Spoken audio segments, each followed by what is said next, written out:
শীতকাল মানেই হচ্ছে ঘোরার দিন। যদি পাও একদিন হাতে সময়, তাহলে কলকাতা আলিপুর চিড়িয়াখানা ঘুরে আসুন। আমরা যে জায়গাটায় আছি এটাই হলো আলিপুর চিড়িয়াখানা। আর এখানে আসতে গেলে শিয়ালদা থেকে বাস অ্যাভেলেবেল পেয়ে যাবে, তোমরা ওখান থেকেই আসবে। আর এখানে প্রবেশ করতে গেলে তোমাদের টিকিট করতে হবে, মানুষ পিস 50 টাকা করে টিকিট, তারপর এখানে প্রবেশ করতে পারবে।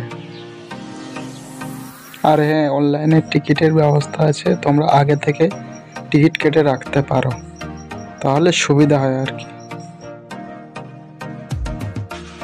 বন্ধুরা, আমরা প্রথমেই দর্শন পেয়ে গেলাম বাঘ মামাকে।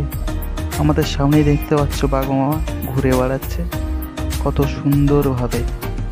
এবার আমরা চলে যাব পাখি দেখতে। পাখিগুলো দেখতে পাচ্ছ সব বসে আছে কত সুন্দরভাবে খাঁচার মধ্যে, সবগুলোই টিয়া পাখি তোমরা দেখতে পাচ্ছ। বন্ধুরা, আমরা যে জায়গাটায় আছি খুবই একটা সুন্দর জায়গা, এখানে কিছু সময় আমরা কাটালাম।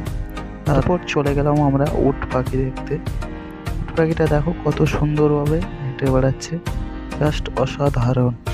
তারপর চলে গেলাম কুমির মামাকে দেখতে।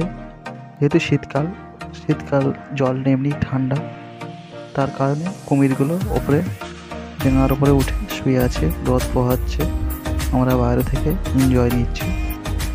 সো এবার আমরা চলে গেলাম চিতা বাঘ দেখতে। বাঘটা দেখো, মানে কাঁচটা আছে ফাইবারের কাঁচ, কাঁচের ওপরে বাঘটা ঘোরাঘুরি করছে, তোমরা দেখতেই পাচ্ছ। এবার আমরা চলে যাব গন্ডার দেখতে। আর গন্ডারটা দেখো দাঁড়িয়ে আছে একই, কোনো নড়াচড়াই করছে না, একই রকমভাবে দাঁড়িয়ে আছে, কোনো নড়াচড়া।